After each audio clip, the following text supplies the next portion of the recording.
us about your connection with Javion Cole, how that started, and what he's shown you so far in camp. So Javion Cole's a young man from the Bay Area, McClymonds High School, who we were recruiting as a staff while we were at San Jose State.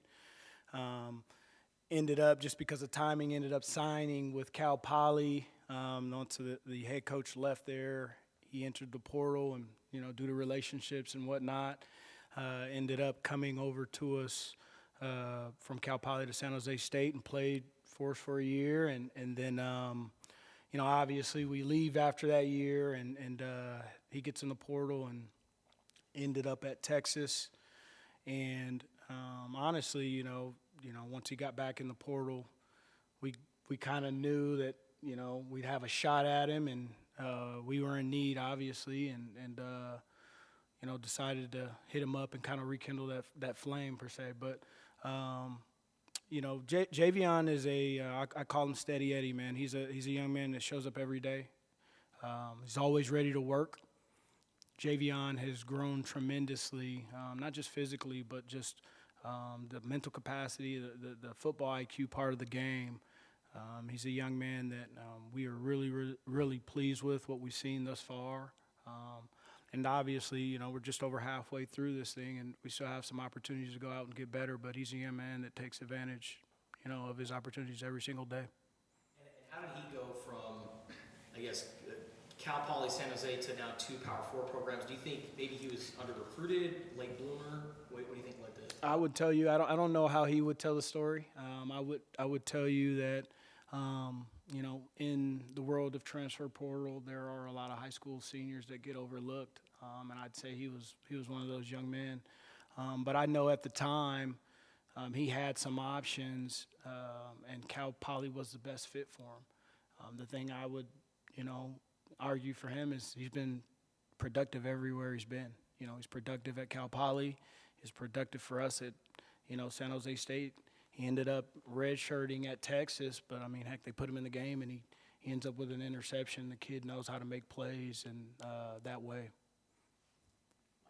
What's your assessment of your group overall so far in spring? You know what? Not a finished product, but I really am impressed with how the new guys have come in and picked up the system, our verbiage, and how they are transitioning into the Wildcat family. Really pleased with where we are, but like I said, not nowhere where we want to be.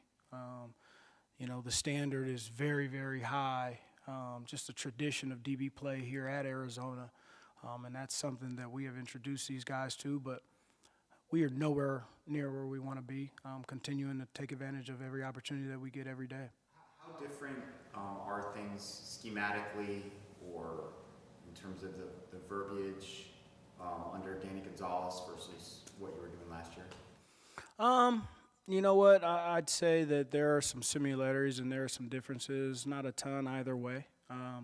I will say that, it's going to all be based on the play caller and what he calls. I always say coverage is universal, so these guys are not in coverages that they've never run before. We just may call it something different, right? So it's like learning a new language per se, but, that's the most of it, and those guys have adjusted well to it.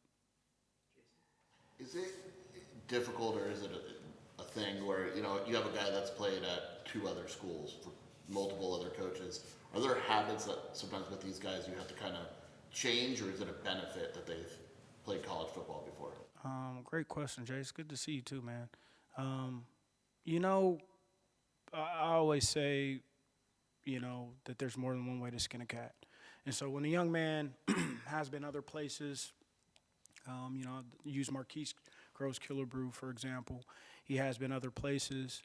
I'm not trying to change who he is. I'm trying to add to it. And so I tell him, don't necessarily forget what you've learned, right? We're just going to add something to it. This is how I want you to do it, or how we're going to play, or this is what I think you can do to be successful. And we're just adding to it at that point. I wouldn't say it's difficult at all. There are some things that, if you're You have a guy that's coming from more of a spot zone coverage. He's used to playing with vision on the quarterback, but then he comes to you and you play a little bit more man-to-man coverage. There is something with their eyes, things of that nature. But I see it as more of a benefit, and an opportunity to build and add to a player that way. We're going to talk to Aiden Garnes here in a little bit. What have you seen out of him so far? You're going to love AG. He's awesome. He is an awesome young man. I tell you, obviously, being the cornerbacks coach, making first contact with AG, we talked to him about corner, looking at his background at Duquesne and then West Virginia, seeing he has some position flexibility. We're talking about a young man that can probably play multiple spots in our secondary. And, just his ability to learn it quickly, go out and make plays, super, super competitive that way, which is the West Philly in him. But just an awesome, awesome young man. If you ever get a chance offline to kind of talk to him and learn more about him, he is a really, really awesome young man that way. But really pleased with who he is as a player on the field for us thus far. And what do you think about his story donating bone marrow? Yeah, that's some of what I was referring to. He's inspired me. He's just different that way. There was something special about him when we started to recruit him, and the process of recruiting is so much different. We talked to him like on a Monday, he shows up on a Thursday, and then he's canceling visits and committing to us the very next week. It just kind of goes that fast. But we knew instantly just by how he carried himself when he was here, the conversations we had about ball and things around ball, this is a guy that we wanted in our program, and especially our secondary. So, I guess Javion's on his fourth school, Aiden's on his third school. It's pretty commonplace these days, just the way college sports are, that kids are transferring a lot. And still, I'm guessing it can't be super easy from a social standpoint, maybe to be moving around so much. What are some of the things that you do to try to, build bonds among the players? I think first and foremost, Mike, man, I got to know who you are.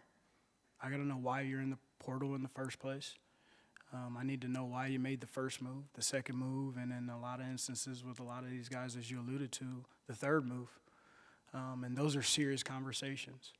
And I tell them on the front end, I'm going to ask your coach. Most of the time I know who your coach is from whatever school you're coming from, and we're going to ask the hard, tough questions. And the thing personally that I'm looking for is what's going to be different here versus where you're leaving, right? And in some cases, some people say, well, you don't think maybe you're talking a guy into staying where he's at? In a lot of cases, I am, because I think there are some instances when a young man should leave, right? Multiple DB coaches who've left him, story of my life when I was at UCLA. But then there are guys that, choose to leave because things are hard. Well, life's hard. And I believe all our jobs here is to convince young men that life is hard, football's hard, but you can do hard things. And so I have those hard conversations. And I will tell you, most of the young men that I've encountered in the recruiting process, especially the young men that we have here, to some extent, we're looking for fresh start. They're hungry. They're looking to come prove themselves, and those are the guys that we want in this program. With Aiden's story of the whole Mara thing, have you had a player like that that's been super committed to a cause? I have not. And how the story even came up for me and him as we were having this conversation, he was telling me the story because I guess, I don't want to misspeak, but there's a follow-up, and you can decide whether or not you want to know if it works out, if the marrow takes to the donor and whatnot. And so just as we're having the conversation, I'm just sitting here and I'm watching this young man light up about it. And this is a young man from West Philly who comes from nothing, not a lot, who's had to work for everything that he has, and he's talking about saving a life. And, like I said, if you haven't read the story, I'd look it up. What got me, being a girl dad, this woman had a young 2-year-old. And so Aiden's like, it was awesome saving a life. And I said, well, you saved 2 lives. Because if that 2-year-old loses her mother, there's no telling what type of life this 2-year-old has. And we just had that moment and that conversation, and it just inspired me. He's a young man, and he's in the offices, going office to office, telling the coaches, you got to do this. You got to do the drive when it comes up. He's inspiring his teammates, and he has that light about himself. So Stooks has been rehabbing and kind of taking on a leadership role off the field. What have you seen in regards to that? Wish we had more like him. Wish we could keep him here forever, but we can't. It's been awesome. I think sometimes things can be a blessing in disguise where, I think being on the sideline, and I think we all kind of remember the stories around that Utah week. Here's a young man that knew his knee was blown out, and he's fighting off the training staff to get out to help us coach and help lead his team. And he just got probably some of the worst news you can get as a guy that's probably projected to be one of the better defensive backs in college football. And, I tease him, like, you're going to be Coach Stooks here for the next, few months here, dude. Like, embrace it. And he's been all of that. And it's been awesome to have him lead kind of from the sideline, especially with a lot of new faces in the secondary. But once we add him back to the fold, I think we're going to have something special. I continue to say it, we are no finished product, but we like where we are and the work that we're putting in. But Stooks has been awesome leading the secondary that way. And Marquise Gross-Killebrew, he was a guy that entered the portal and decided to come back. What was that process like? What were the conversations that you had that got him to come back? I'd be lying to you if I said that, I had a major role in that at the time. Our beloved coach, Akina and Coach Danny Gonzalez, we chose it would be the main voices in that, in that recruitment of him back. I'll tell you, it was a tough phone call on Christmas Day as my daughters were opening Christmas gifts, knowing that he was going in the portal. But for a lot of these guys, you have to almost let them go see and test the waters a little bit. And I know it sounds crazy, but, we were confident enough in what we had here and what we got going on here that we'd get that opportunity.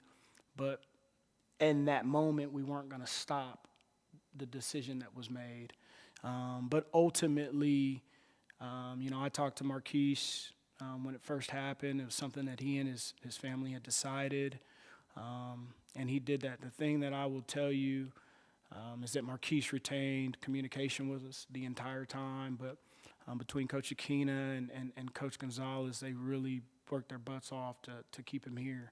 And I was very direct with Marquise, and I just told him, I said, look, this is your situation here. You've done this before. You've been through this. What are you looking for? And, I think that's the thing that a lot of these guys, they don't know what they're looking for. They see their buddies doing it, or they're hearing these stories. But I know that sat on his mind, because when he returned, the phone call was like, it was like a freaking reunion, he has been, I think Marquise really found a program in us that loved him and cares about him, and ultimately that's what helped him decide to stay here.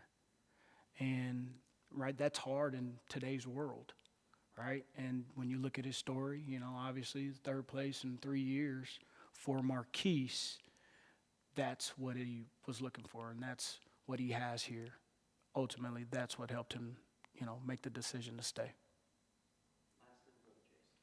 One of the new guys, Elijah Brown, what are your impressions of him and just what kind of player he can be? Elijah Brown is a young man who is learning how to play college football on the major Power 4 level. He's a young man that spent a semester at the JUCO level.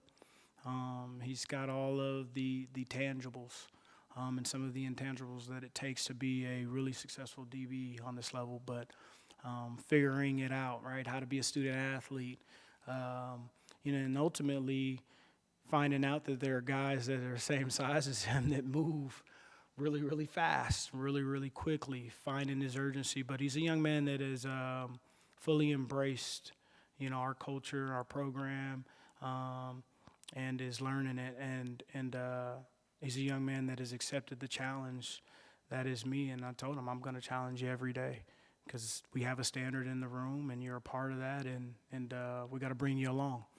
Because as we all know, you never know when your number's called. We seen that a year ago where you're pulling a guy from scout team who hadn't even sat in meetings with you all week, and he's starting for you, So he's been awesome. He's been awesome that way. Just, a young man that we want to continue to grow and work in our program.